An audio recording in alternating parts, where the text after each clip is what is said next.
Welcome to Escapists Anonymous, the fantasy fiction book club. I'm Dan. And I'm Sam. This is a podcast for people who love to read and who read to escape into worlds of magic and adventure. But don't let that adventure end when you finish your book. Join us on Escapists Anonymous to carry on the conversation.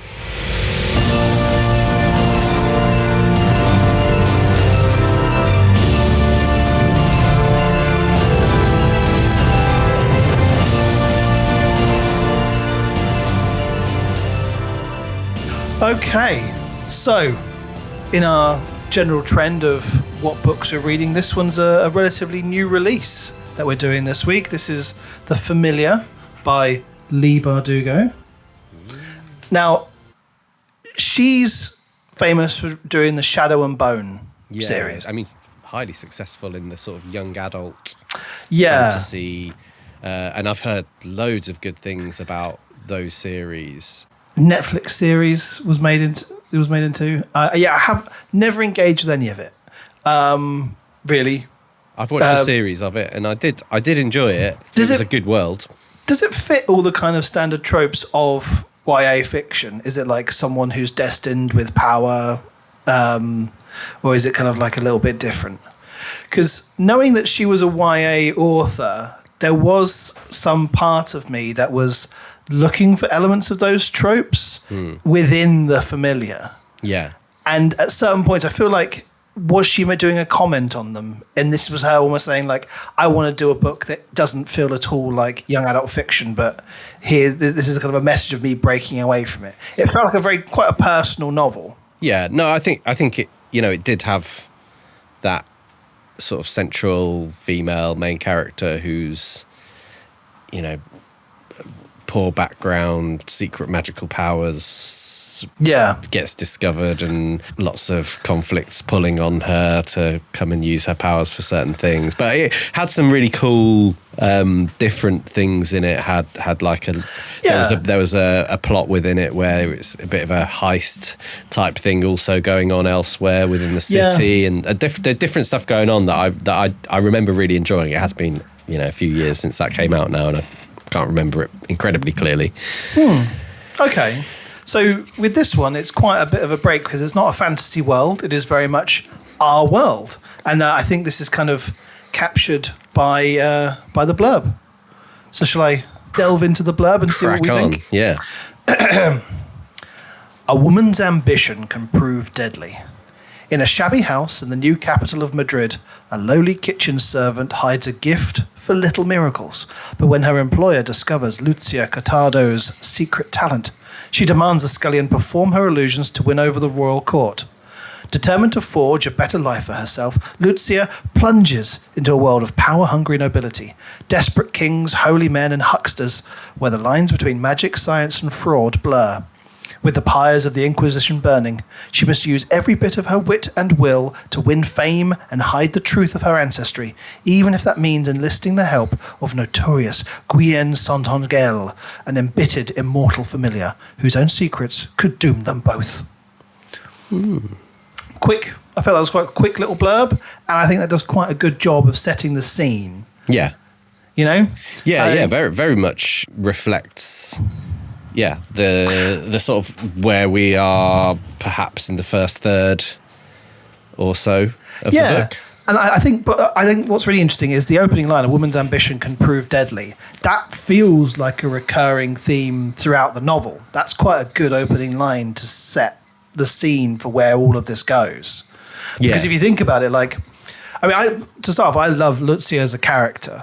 Is it that's how it's pronounced in the audiobook, or is it Lucia? Or I mean, it came across very much as Lucia. Okay. But yeah, it felt like whoever was talking pronounced it slightly differently. So at times I was like, is she saying Lucille? Do they ever lead into the Spanish lisp when doing any of the pronunciations? Yeah. The narration does have some of that. The playwright Quiteria Ethcagthega. Yeah. Some of that stuff, which obviously when you're first stepping into an audio book can be like oh my god, like a bunch of names that I'm never going to remember and I can't pronounce. Yeah. Doña Valentina. Yeah. But yeah, Lucia is a really great character, and I think partly because she is quite a flawed character. Like, I think she's got loads about her. She's smart and she's sharp and she's witty, but she's also driven by this ambition, and there's an element of arrogance to her, and it sets in motion all of the events that kind of almost feel like they're destined to end up where they end up. Like, from the moment her ambition means that, you know, she repairs the glass in front of the audience, all the way through to, you know, the point at which she's doing the third trial, it's almost like she was always going to end up in the Inquisition's hands at any point, you know. And it led to the deaths of other people. So it feels like quite an apt opening line. What do you feel, not having read that blurb before? What stands out to you? Really, it's just kind of setting up, I guess, what is turns out to be kind of a historical fantasy. You know, this is based on real characters that were, you know, the king, Perez,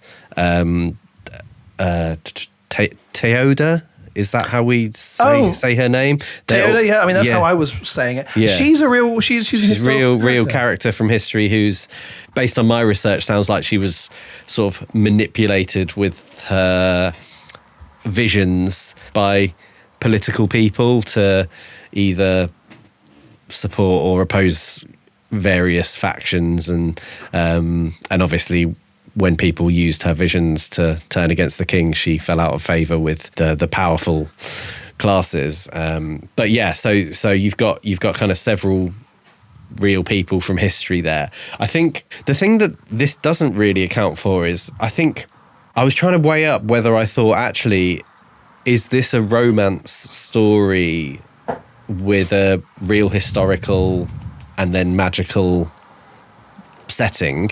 Yeah. Or is this like a fantasy story with a romance undercurrent? Because it feels like it maybe goes on a bit of a journey of transitioning from that fantasy thing into more of a romance thing. I don't know whether you felt that, and that blurb doesn't really talk about anything about the romance, which I felt became a really prominent element.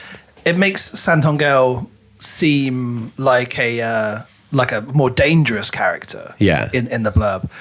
But from the moment he gets introduced, I automatically got the vibe that he was going to be the romantic interest. But I didn't see this as being a more romantic forward book. I feel like this was one of the rewards that she got, was a happy life with romance, as a reward for, you know, her actions, you know, and besting the Inquisition, breaking free of the confines of society and all that kind of stuff. You know, like the people who really pushed back and won, they are rewarded. And I feel that this book has a very strong kind of, like, I wouldn't say necessarily moral, because there's a few grey areas, but like, you know, like the people who defy what are the tight strictures of society in you know, late medieval Spain, they're the ones who seem to almost benefit, you know, within the story, the ones who survive. Yeah. But yeah, I mean, I think that's kind of how I saw the romance within the context of the book. It's very much Lucia's story and her trying to just find her place, which isn't a put-upon scullion maid, you know, because we're seeing throughout the novel how many people just still call her the scullion, you know, and they're trying to remodel her as this kind of like very modest, dowdy, religious woman, you know, like hiding what she really is, which is someone who doesn't give a huge pile of concern for religiosity or anything like that. Yeah. It's interesting. I think I'm not sure I agree. Just because, like, as we get towards that climax, even as she's facing her death, the thing she's concerned about, you know, whenever Victor de Perez is in the room and Santangel is there, it's like her focus is on him. It's not even on the fact that she's dying. It becomes like almost the central thing that she's focused on. So it just feels like it goes from being like this low level, there's some tension here between us, to like, this is the only thing I really care about now. You're right. And I guess if you think about how the magic works, like they are all the more powerful because of love.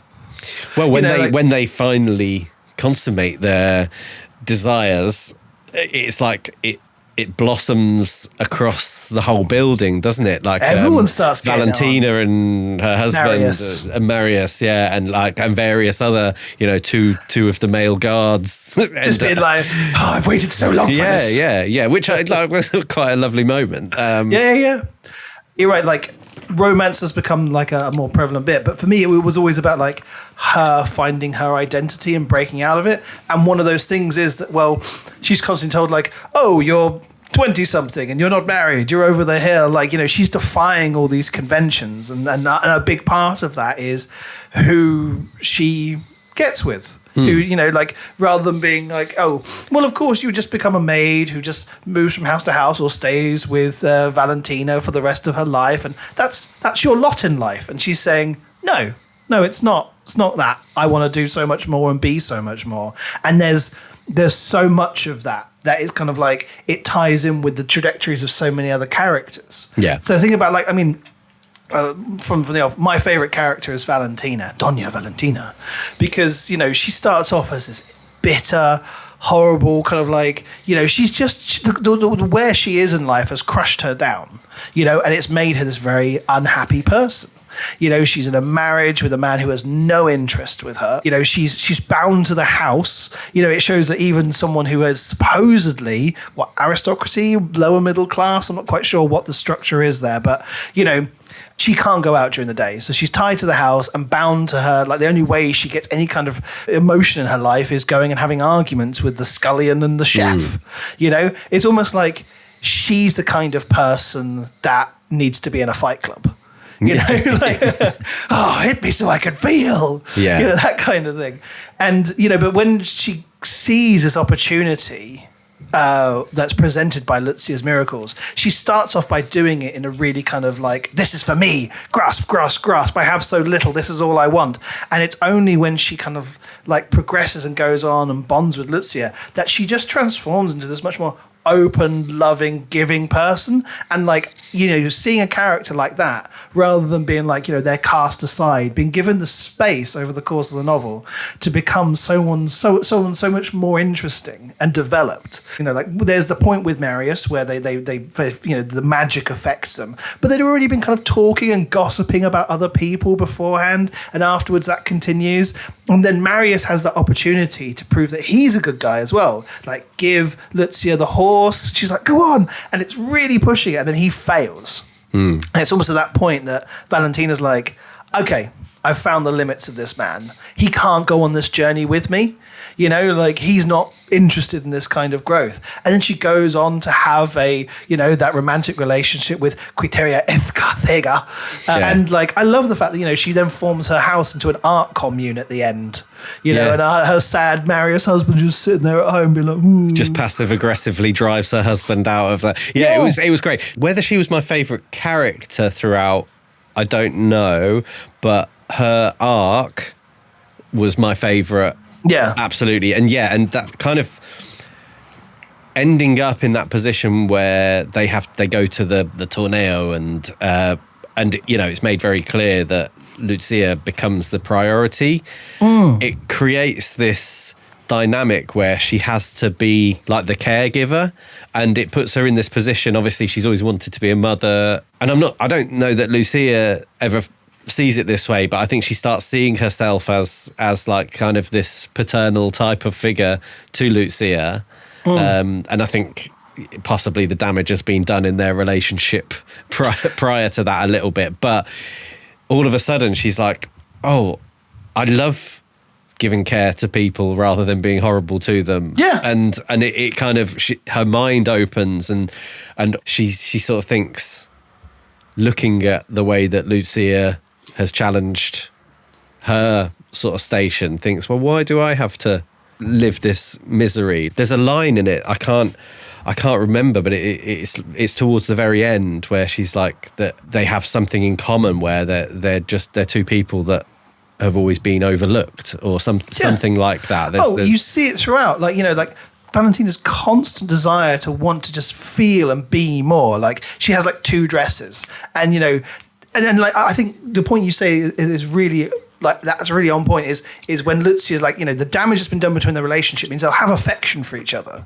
but there's never going to be like the mother-daughter that they kind of both maybe want or lack, and you know, but there are those moments where they have that antagonistic element of, you know, Lucia points out, of course, well, of course, you'll need some dresses as well, won't you? Because, of course, you look, you know, what you're currently wearing is awful. And Valentina is shamed, but also she's like, oh, yeah, no, she's right. I do want more. And when she gets the dresses, just like, you know, she takes a moment to enjoy what she's bought, and, you know, and having these opportunities to, you know, and then when they go to the court and it isn't everything that she wanted, and she realizes she wants something more, but it's not the royal court. I think that's what's really interesting. And, you know, because we see these people at all the different levels are trapped, you know, even Perez. You know, his standing is entirely defined by whether the king likes him or not.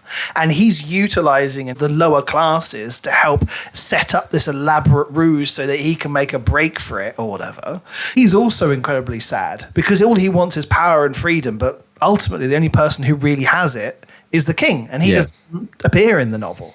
Everyone else is subject to his demands. Yeah, that's really interesting. And Before we come on to the other kind of key perspective that we get, I think maybe we should stick with what I think actually is probably the key theme, or at least one of the key themes of the book, which is that very first line of the blurb, which is a woman's ambition can be deadly, and Waleed is like probably the other sort of key character that demonstrates, that is an example of that. So you've got, you know, the ambition that Valentina's got, very obvious, the ambition that Lucia has, or at least is it ambition, is it ego, is it a combination of those? It's both. Two things. They're driving each other. And then Waleed is much more of like a survivor, like she's doing what she has to do to have a quality of life that she wants, and she sort of becomes or develops into this like master manipulator type character. She's a really interesting character, because ultimately her the end of her story is not a happy one, and I was really, when I was thinking back over the book and the themes that, you know, we've kind of already touched upon, what's the message behind hers? Is it because her power, you know, the power she has is illusory? It's because she's gained it from Don Victor, and, you know, as she tries to leave, almost like Santangel, you know, if he leaves, he burns to dust. If she tries to leave, her power also evaporates and she's gone. Like, it's almost like they're counterpoints within Don Victor's sphere of influence. And so, like, she feels like she's earned it. Like, she's worked really hard. It's perhaps the way in which she's chosen to get power is the thing that's ultimately flawed. Her motivations are good. Of course, she wants to have wealth. She wants to have a nice house. But, you know, she's ended up being it that, like, none of what she really has exists. Yeah, it can all be taken away in a moment. She's only as powerful as Don Victor allows her to be. But what I thought was really good, and if anyone listened to the previous episode where we talked about inconsistencies in mechanics that you've set up, there's this luck-based thing around Don Victor, and that has to be really consistent. Like, whilst it's in place, he has to have good luck. And so the idea of Waleed just being able to escape him against his will and flee off to the other side of Europe wouldn't make any sense. Yeah. So it has to fail based on the mechanics. So I was really pleased that was sort of consistent throughout. Really pleased that woman died. Yeah, right. No, but from a book mechanics perspective, you know, if you were reading through and it's like, and she lived happily ever after, it wouldn't have made any sense in the context of what we knew about Santangel and loss. Victor. Yeah. Absolutely. So I completely agree. But at least in her final moment, she seized agency. She was like, "You're not going to stab me." And I like how in that brief scene they established there were the two guards. One's kind of like, oh, but we can make it quick. I'm, sorry after this. The other one's like, let's get her. And she's like, I'm taking you off the bridge. Yeah. Yeah. And she was a really kind of key character in like bringing the different elements or the different characters together. She's such a good juxtaposition to Lucia because, she became a Scullion even before her father died. She goes into this role and she's like, oh, well, this is the only option, really. And she often contemplates if she should have done something along what Walid did, like go into that. And she's like, you would never have survived. This isn't for you. And it's because she doesn't want her to go into this life. She knows that this is not, but the other option is seemingly, well, I sleep on the floor in a basement in a sad woman's house, but you have all of this, and seemingly mine's the better option than the life that Walid lives. Yeah. But it's because they're going through it by very different routes. Yeah. And I think one of the interesting things about this is that Lucia's success comes from a power that Walid can never have. Like, I don't know how far we want to delve into that element of it, because it seems almost like, well, Walid could never have done what Lucia did then. She used her skills to the best of her ability. Yeah. Her charm, her body, all this. And it ended up with where she was because that was the only way she could have ever achieved anything.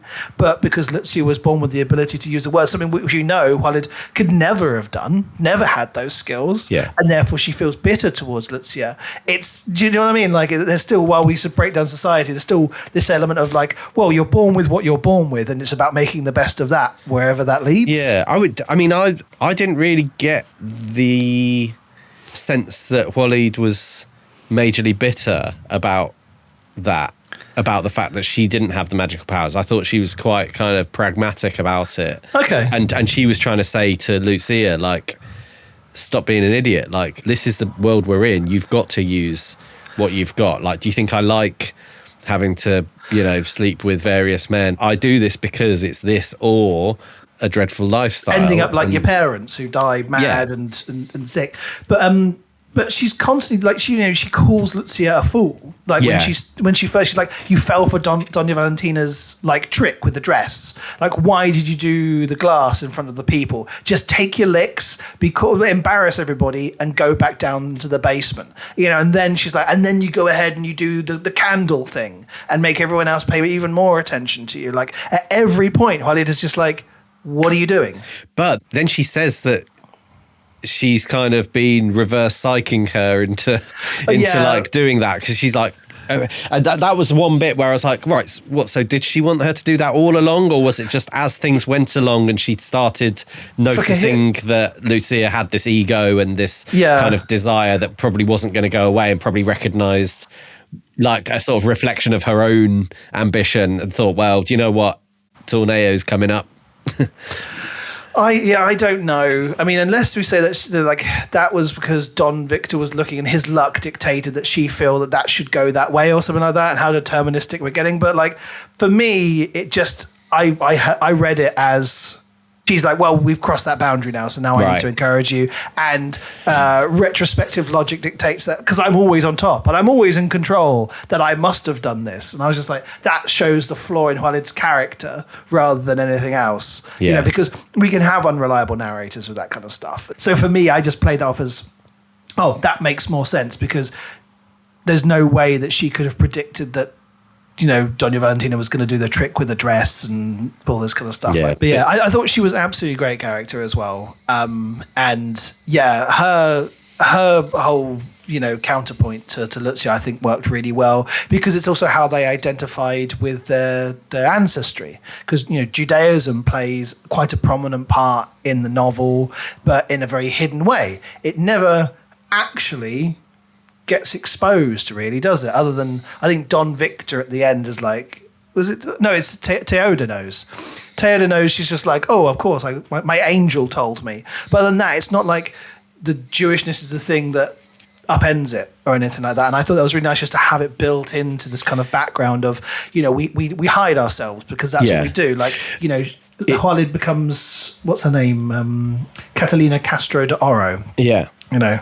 Yeah, it helps to build them into the context of the Inquisition and why the fear is there, why the fact that they have to hide it, and yeah, based on some reading I did, that is part of Leigh Bardugo's personal family history in Spain. It's like, you know, Jewish family that had to, you know, hide themselves during the Spanish Inquisition. I think as well, like, it ties in really well with the magic, but not in an overly like because of course, like, you know, there was the fears of Jewish people being like magic and doing evil witchcraft and all this kind of stuff. But I think Leigh Bardugo does a really good job of sidestepping that as an issue of like playing to that stereotype. Because of course you wouldn't want to, but because of course like the magic comes from different people. Teoda, Fortune Donade. He's the other one who's like, these aren't the Jewish people aren't inherently magic. It's just that her being a magic user and Jewish would be the thing that condemned her. She has to emphasize her Catholicism in order to survive. But if you compare her to Fortune, where he is a man who is, you know, like Catholic man, and she is a Jewish woman, he's allowed to be out proud. His song is strung on whatever the name of that instrument is, and he sings it out loud, and he's proud. Where she has to hide it behind claps and stomps and mumbles it. He has a cocksure kind of arrogance, and the way he can present his magic is entirely different. Even though they're bound by the same rules, she has to hide it away. And I thought that was a really interesting presentation. Yeah, definitely. I mean, I guess maybe since we're on the sort of comparing the male to the female experience of that, Santangel as one of our main characters, I have a bit of a sort of question mark over whether I think that his presentation was a bit kind of shallow, given that he is this hundreds of years old. I do agree with you about his presentation being surprisingly shallow. Like, we're told this backstory, and we understand his passions and that he's driven towards Lucia, but like, I feel he's only ever kind of like, I mean, partly maybe because he is brought to life by Lucia, but he only really comes alive to reflect Lucia and her ambitions. That's exactly what I thought, because I was like, oh, surely at some point we're going to get some of his perceptions on like the Inquisition, because he's been present with this, you know, Don Victor de Pereres and his whole family for, you know, centuries, and there's been this kind of social climb thing that's been part of it. But yeah, it's kind of very quickly covered, like, oh, is a title worth risking death for? And Victor de Pereres is like, yeah, of course, and then that's it. Like, it's like there's no further sort of digging into that. But I mean, like, and maybe the mystery is the key thing, and maybe we're not supposed to know loads about it. And I guess this is what sort of plays into me feeling like this becomes more of a romance, because more and more all he really thinks about is Lucia. Yeah. Like, at no point when they're like, oh, he'll just betray me like everybody else, and he'll leave me like, at no point did I, as the reader, believe that would happen. That he'd, like, when, you know, Victor's all, you know, and then of course you will switch places with her and you will be free. I was like, that's not going to happen. No. That's never going to happen. Like, he's clearly in love with her from like the first scene. So, well, maybe not the first scene when he's like, who is this lumpen pig?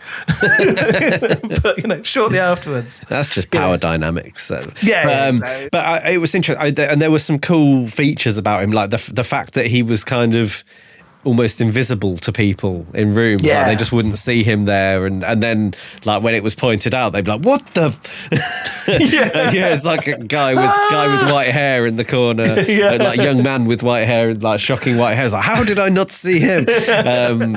And obviously the kind of the rumors around him that people have, I thought that was a cool kind of thing to build into the world. Like, you shouldn't trust him, he's dangerous, but like no one really knows why or what. And so that was cool. But it was just interesting. Do you think because Lucia has this kind of magical ability, is that why she could see him straight away? Because she sees him just sat in the back of a carriage, doesn't she? Yeah. I think their magics draw them together or something like that. That makes sense, yeah. Yeah. It's magic. I'll buy that. It's magic. But I think to try and explain it a little bit, like, and this is just kind of, you know, like, Santangel is someone who, you know, he's been trained to exist in the background. He's there to serve a master. So in terms of him voicing his opinions and us seeing those perspectives, he spent centuries not doing that, you know? And I think as well, him being more kind of like there to reflect Lucia, again, shows that this is Lucia's story. It's not necessarily about the two halves of this romance. It's about her finding this kind of like self-actualization and then getting her reward, which is the man that she's fallen in love with. Yeah. So in terms of centering Lucia, I can kind of see it. But it doesn't mean that I'm still asking questions as perhaps, you know, I don't know what, like when they talk about his magic, what is his magic? Like, he lives forever? Is that the thing? Because he also, like, is super good at fighting and the invisibility ability. Like, not being able to die seems like the main thing, doesn't it? There was a bit of a clumsy sort of, I thought, I don't want to be too negative, but you know the bit where he goes to kill that guy who's been a bit loose-lipped about Victor de Pereira's, and he's like, I'm just going to let you stab me over and over and over again. And it's like, it's not that it wouldn't hurt. It will be really, really painful. It's like, well, why do you let him do it then? Like, because I need to show the reader that I cannot be killed. And I was like, you know, can we not just have it be like, I think that would be fine. He needs to join that fight club with Valentina because they both need to feel something. Yeah, so I was just like, not sure about that scene. But he is a much more literal representation of that. Lucia comes into my life and suddenly I'm alive again. Yeah. You know, whereas Valentina's sad and doesn't have many clothes and, you know, doesn't like her marriage. He's like, I literally was a withered husk who couldn't eat. You know, and it's a much bigger form of that. One of the things that I wanted to ask you, and we did talk about it a little bit offline, was how did you feel about the introduction of a tournament setting, a torneo? Yeah, so this is the thing I said at the start of the episode, like the YA elements here, and we were like a quarter of the way through the book, and they're like, oh, Antonio Perez is hosting a tournament. There will be 3 rounds, and all these competitors, and my heart sunk a little bit because I thought, not. Like, this novel, if there's one thing this novel doesn't need, it's a set series of rounds for young competitors to match their skills. Like, save that for other books. This doesn't seem to be the place. But as it progressed, and the whole tornado was just a ruse, and also the rounds didn't really go anywhere, like the initial presentation, and then there was a shadow of demons interrupted it, and then the last one also barely lasted at all before the guards interjected.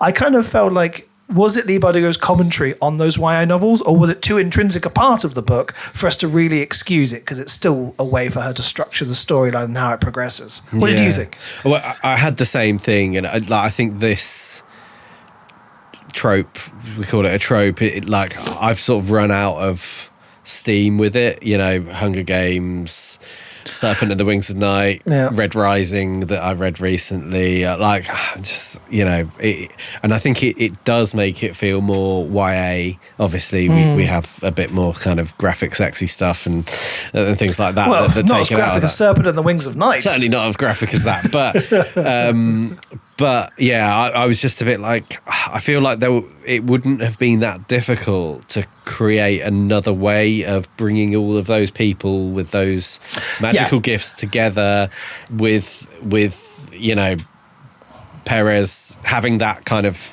background theme, which is, you know, a real historic thing of Perez trying to get back into the good graces of the king.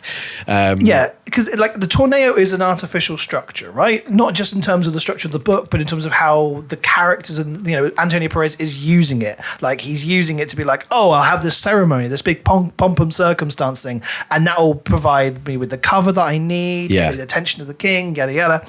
But there's so much of that going on anyway in a medieval court.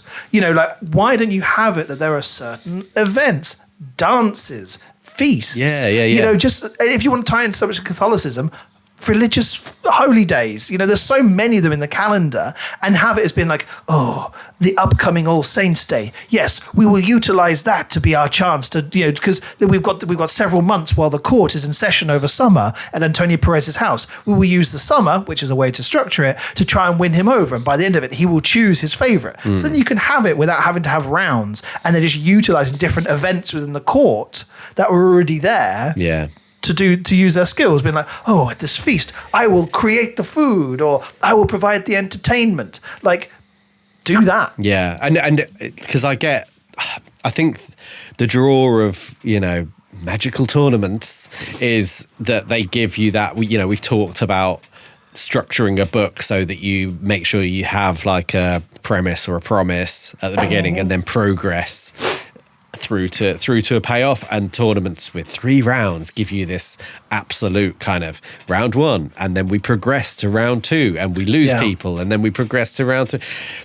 I think what you just suggested as an alternative approach could easily give you the same thing. You just don't have them as rounds of tournaments. You say there's a big gala masquerade ball, or whatever it needs to be. It'd be more believable if it was kind of like a chivalric tournament, you know, because that feels more on theme. Yeah. I don't know how often, this is my own lack of knowledge, how often they had tournaments where different magicians competed for, like, you know, patrons. I imagine there were like musical competitions or poetry ones, but one where it's just kind of like, people who are magic, come and show your skills. Like, how often did this happen? Like, I don't think it's covered in her notes at the end, so it's not like she's basing this on anything real. So it almost feels quite anachronistic to have it there when there were so many other options that would have fitted better within the world. Yeah, I agree, and I think it.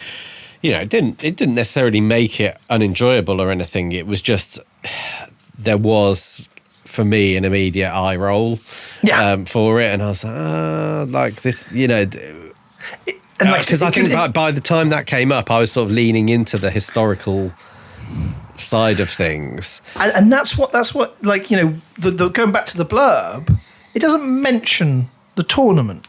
It's all, you know, it's operating within the court, you know, trying to survive. And that's what I wanted. I think also, seeing as all of it just leads back to the Inquisition anyway, like, you know, the tournament doesn't exactly prevent anything from happening. You know, it doesn't create this false thing where, you know, as a result, we will respect the rules of the tournament. It's like, the Inquisition get involved anyway and tear it all apart, and everyone ends up going off to prison. Would you have liked more involvement of the Inquisition? I think I thought I was going to get more, you know, because, like you say, the blurb didn't mention a tournament, and so because I knew this was kind of semi-historical thing set around the Inquisition, I thought the Inquisition might be like the main focus, but it really seemed like just a consequence of like not doing well in the tournament. Well, the whole idea, it feels, with the book is when she does the big candle and there's that guy who's like, I wanted more, you know, he's an informer to the Inquisition. So it's at this point that she then's like, I gotta get the F out of here. Yeah. And then she ends up being tied into Victor's, you know, wanting to do this tornado. And it's at this point that she's just trying to avoid the Inquisition from that point on. You know, and so she moves into this world of the tournament in order to avoid the Inquisition and be protected from it, because that's what people are looking for. These magic users, you know, like Fortune Donaday and Teoda, they all have to wrap it up in this Catholic kind of, oh, we're so holy, it's all for the good of God, in order to not be burned at the stake. So, you know, it's there as a theme. I just wish that, again, just have it as the court providing you with the protection, rather than we enter the tournament and then afterwards whatever happens. You know, because it all seems quite, you know, from the moment she did that thing, it was always going to lead to the Inquisition anyway. So, you know, I don't necessarily feel like the Inquisition need to be more of a permanent presence during that bit where she's at the tornado / the court, because, you know, it's the way that she's avoiding it and it just catches up with her anyway. Also, like, couldn't she, I mean, I guess she didn't have magic developed enough, but that guard who she's trying to, you know, get to fall in love, couldn't she just be like, you know, use some words of like, you're sleepy now. Oh, unlock again. Let's leg it. You know? Like, I wondered about her, whether she really utilises her magical powers like quite enough. I thought that was quite a fun little, very background subplot of the fact that she doesn't use any magic with him whatsoever. She just tells him how to like pay attention to women ask her questions, and then he gets a kiss, and he's like, it's like she hasn't done anything magical whatsoever. Just like, oh, maybe if you treat people well. But also like, she is just going like, oh, I can't make people fall in love with my magic. It's like, yeah, but you could do a bunch of other stuff to get rid of the guy. Yeah. You know, you could create a false sound so that, you know, he gets distracted. Like, she could have broken out so much quicker, especially because we know that, yes, she can't propagate gold and stuff, but she can clearly do that with iron or like break it. So like, you know, her wall or open a hole in there's a bunch of stuff she can do. She creates like almost like a bridge across the water, doesn't she? Yeah, exactly, with all the planks. Yeah. So she had other options, but it's seemingly when she's in the prison, it's like, oh, but if you translocate, I'll be torn in half. It's like, yeah, but again, other options. Use your imagination. Yeah. You know, and considering that she can literally turn a man who's fallen to ash back to life, you know, like, I mean, again, very nice because, of course, like she did with the glass, she uses the same words to restore him to life. Lovely. Really nice. Kind of like, you know, circular kind of like, you know, theme. I'm still happy with where everybody ends up, you know, apart from Hullet. I kind of wish he survived, but it works. Like you say, we needed it because Don Victor's luck dictated it. Yeah. You know, but, you know, her and Santangel, they're free, living eternal lives. That's a kind of cool ending. I like that. And you can just think about them just like having this, you know, just being this perfectly happy couple, just living together in each other's presence. You know, I was really happy about Don Victor's ending because, you know, I don't think the luck was broken. Am I right? Because, of course, otherwise Santangel wouldn't burn every single day. Well, he thinks it's broken. Yeah, and he's terrified, but we're not sure whether it is or isn't because nothing happens to him that would confirm or deny. Although his wife leaves him, would that happen if he? Yeah, you're right. But then why is Santangel still burning at the end of the day? Because sort of once he burns once and she restores him, the curse is broken. Because he's too far away from Don Victor. But I don't know. Yeah, I don't. Yeah, that's the thing I didn't quite get because I thought, oh, it's the luck remains, but because he's so frozen in decision because he thinks his luck is gone, it means that he's now becoming more unlucky. Like because it's about action, it's about still making decisions, and because he feels too hesitant to make any decision, he can't have a lucky outcome. You know, and so he's like withering through indecision and. While some people argue it's, you know, indecision is still a decision, perhaps it's not for Don Victor. No. You know, and so he ends up having like not a terrible life, but just like it's withered, it's faded, it's not what it once was. Yeah. I guess maybe that is a mystery. Like, are we supposed to wonder whether the first time that Santangel dies, is that like the curse broken or whatever? Or is it that's what Don Victor thinks has happened and therefore that's affected him in a way. But I don't know, my assumption was that it was broken, but now that you've said that I'm a little bit more unsure. I do have just a couple of final notes just on the writing in general, which I do think was very good, and like the dialogue was very good throughout. There were just a couple of things that I have a slight problem with. One was that there were a couple of bits at the end of chapters where it went from the perspective of the person who we're following to, and in years to come, she would discover that blah, blah, blah, and which may have been fine if it had been consistent, but it kind of happened like a handful of times and then sort of fizzled out. And I thought, I don't know that any of them added anything to the story. Yeah, it's weird because we feel like while we're having third person narration, it's tied to the perspective of that person in the moment. Being able to jump forward in time is a bit odd. And I know the one you cite about jumping forward, it's providing sizzle to us as a reader, but you're right, it's inconsistent with how the narrator has functioned at this point. So that one felt a bit weird. It did stuck out to me as well. And then a similar point would be, we have obviously our three character perspectives, and I always have really strong views on this. I think if you're going to pick 3 perspectives, then like stick with 3 perspectives. We all of a sudden just randomly had Waleed in that chapter where she dies. I did not appreciate that. We have not had her perspective in the whole book, and we shouldn't have had it for half a chapter. And then that did both of those things, where it had her perspective, and then when she died, it gave a little post-death zoom out like narrative. Don't worry, the woman got the fish jewel, so everything's fine. Yeah. I was like, what?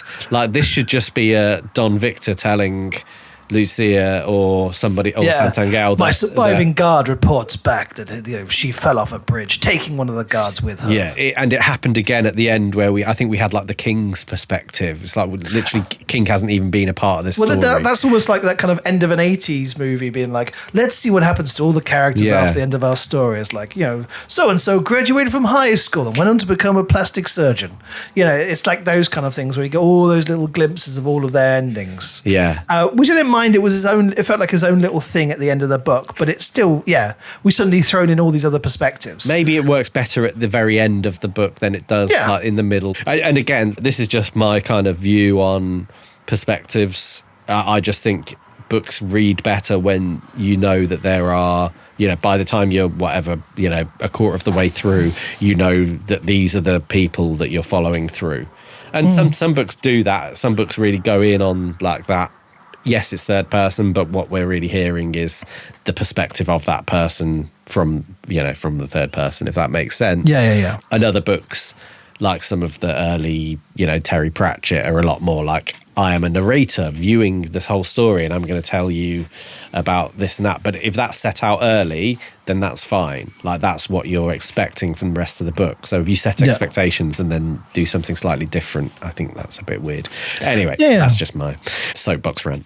One of the strengths of the writing, I thought, was the dialogue. Yeah, definitely. Like, really sharp. Like the back and forth between Lucia and Valentino, or Lucia and Juliet. I was just like, ooh, yeah, sizzling. Boom, boom, boom, boom. These little kind of like jabs and puns and like digs at each other, sometimes affectionate, sometimes just to cut each other down. It really felt like almost like Gilmore Girls in medieval Spain. That kind of like, well, why didn't you just tell me about that? Well, why didn't you just shut up? And it's just all this, Yeah, and especially between Lucia and Santangel, I thought like that as well. The kind of the romantic sexual energy stuff building up throughout, I thought was really, really well done. And like it was good because especially Lucia as our like main character, like her interactions with people, like they were consistent. She sort of retained her personality whilst applying slightly different angles depending on what her relationship was with those people. And early on, even when she was hiding her true personality, we still got her internal thoughts